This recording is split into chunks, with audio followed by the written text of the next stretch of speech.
இந்த கேம்ல வந்து சபரி ஃபேரா ஆடி கேப்டன்ஷிப் ஆனாருன்றதை விட சபரி வந்து கொஞ்சம் இன்ஹியூமைனா ஆடி கேப்டன் ஆனாருன்னு தான் நான் சொல்லுவேன். பாரு அப்படின்னு தெரியும் பொழுது மோர் தேன் பிசிக்கலை விட கொஞ்சம் டெக்னிக்கலி இந்த பொண்ணு வந்து வாயாலே வட சுடுவார் அப்படின்ற அந்த கேம் பிளான்ல குயின் நம்மாலு. அதனால இத வந்து ஒரு பக்கம் ஒரு பொண்ணுக்கு அடிப்பட்டதை நம்ம யாரும் கிண்டல் பண்ணியோ இல்ல ஹியூமிலேட் ஆகியோ சிரிக்க கூடாது. பட் இனி தமிழ்நாட்டுல டிவி ஷோ பார்த்துட்டு இருக்கிறவங்கல்ல யாரு பார்த்தாலும் பாரு ஹேட்டர்ன்றவங்களுக்கு ஒரு நாகரிகம் கருதி பாருக்கு இப்படி நடந்திருக்க கூடாதுன்னு சொன்னாலும் உள்ளுக்குள்ள என்ன ஓடுதுன்னு உன் மனசுக்குள்ள என்ன ஓடுதோ அதான் ஓடுது. அதனாலதான் நான் சொன்னேன் இன்ஹியூமனா ஆடுறது. இதே சபரி வந்து ஒரு ரம்யா ஜோவோ சுபிக்ஷாவோ இல்ல மத்தவங்களோ வந்து ஆடிக்க மாட்டார். ஆனா இந்த கேமை பொறுத்த வரைக்கும் இந்த கேப்டன்ஷிப் டாஸ்க நம்ம எல்லாம் வாரம் வாரம் கலாய்ச்சதுனாலதான் இந்த தடவை கேப்டன்ஷிப்ல கொஞ்சம் இப்படி போன வாரம் வரைக்கும் பாரு வளையத்தை தூக்கி போடுறது சாபுத்ரி இந்த மாதிரி இந்த தடவை தான் கேப்டன்ஷிப் அப்ப கூட ரொம்ப பெரிய பிசிக்கல்லாம் கிடையாது, சாதாரணமா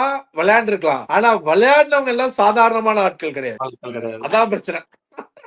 பிக் பாஸே வந்து அவங்க கண்ணு முன்னாடி 3 பேருக்குமே சொல்றேன் சார், அவங்க கண்ணு முன்னாடியே பிக் பாஸ் வந்து ஜட்ஜிங்களை திட்டுறாரு. அதாவது அன்பேரா விளையாடினாங்கன்னா ஸ்டாப் பண்ணுங்க, எதுக்கு உங்களை நிக்க வச்சிருக்கேன் பிக் பாஸ் கேக்குறாரு. சொல்லி முடிச்சு பஸ்ஸர் ஆரம்பிக்குது. மறுபடியும் பார்வதி வந்து தப்பா பண்றாங்க, திவ்யா தப்பா விளையாடுறாங்க, கனியன் அதர் ஜட்ஜஸ் சொல்றாங்க கேட்க மாட்டாங்க. திவ்யா வந்து விலகிட்டாங்க, பார்வதி தான் முதல்ல அவுட்டுங்கிறாங்க. திருப்பி திருப்பி உள்ள போய் அவர்கிட்ட போய் நிக்கும் போதே அந்த கேம் அப்பயே முடிஞ்சிருச்சு. ஏன் பார்வதி வந்து அந்த மாதிரி பண்றாங்கன்னு தெரியல. பார்வதி அப்படி ஏன் பண்றாங்க அப்படின்னு நீங்க பாத்தீங்கன்னா அதுக்கு ஒரே ஒரு பாயிண்ட் தான். It's very simple. பார்வதிக்கு தெரிஞ்சதே இந்த கேம் யாராச்சும் ரொம்ப தன்னை விட ரொம்ப இன்டெலிஜென்ட்டா விளையாண்டு ஜெயிக்க முயற்சி பண்ணாலோ இல்ல ரொம்ப பிசிக்கல் ஸ்டாமினாவோட ஜெயிக்க பார்த்தாலோ அவங்களுக்கு தெரிஞ்ச டுபாக்கூரான கேம் பேசி போங்கடிச்சு ஆளுது ஆர்ப்பாட்டம் பண்ணி அந்த கேமை காய்ச்சி ஓடுறதுக்கு நான் அப்பவே நினைச்சேன். அந்த கேம்ல திருப்பி ரீகேம் இந்த ஃபேஸோட ஆடலாம்னு சொல்லும் போதே நினைச்சேன் இருக்கிறத விட இன்னும் பெருசா உள்ளுன்னு. அவன் ஒரு மாதிரி அந்த கெட்ட வார்த்தையில ரொம்ப டியூன் ஆயிட்டான் தவறி. இதுக்கு மேல அவனால கண்ட்ரோலே பண்ண முடியல. அவன் கண்ட்ரோல் பண்ண முடியலன்றது ரொம்ப எக்ஸ்போஸ்டா தெரியுது. ஒரு கேமை ஜெயிக்கிறதுக்கு ஒரு அறம் இருக்கு, அவ்வளவுதான். இது பாருக்கு பொருந்துறது இல்ல. யாரா இருந்தாலும் ஒரு மாதிரி அந்த கேம்